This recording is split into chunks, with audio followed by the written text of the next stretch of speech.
নমস্কার বন্ধুরা, আমি অরিজিৎ। আপনাদের সকলকে স্বাগত জানাই হাউল মি প্লাসে।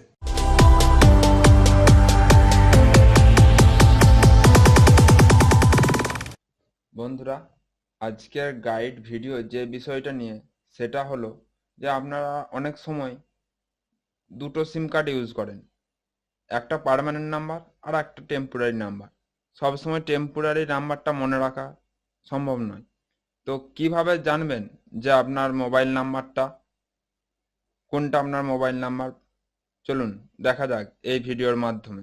আমাদের চ্যানেলটি সাবস্ক্রাইব করার জন্য ধন্যবাদ। যদি সাবস্ক্রাইব না করে থাকেন তাহলে পিসি থেকে সাবস্ক্রাইব করার জন্য ভিডিওর নিচে দেওয়া সাবস্ক্রাইব বোতামটি ক্লিক করে পপ আপ বক্সে মার্ক করে সেভ করুন। আর মোবাইল থেকে ভিডিওর নিচে দেওয়া সাবস্ক্রাইব বোতামটিতে ট্যাপ করে বেল আইকনটি ট্যাপ করুন লেটেস্ট গাইড ভিডিও সবার আগে দেখার জন্য। প্রথমে আপনি আপনার মোবাইলের সেটিংস ওপেন করুন। সেটিংস ওপেন করে অ্যাবাউট ফোন বলে অপশনটিতে যান। যাওয়ার পরে ওখানে দেখুন স্ট্যাটাস বলে একটা অপশন পাবেন। সেইটাতে যাওয়ার সাথে সাথে সিম স্ট্যাটাস অপশন দেখতে পাবেন।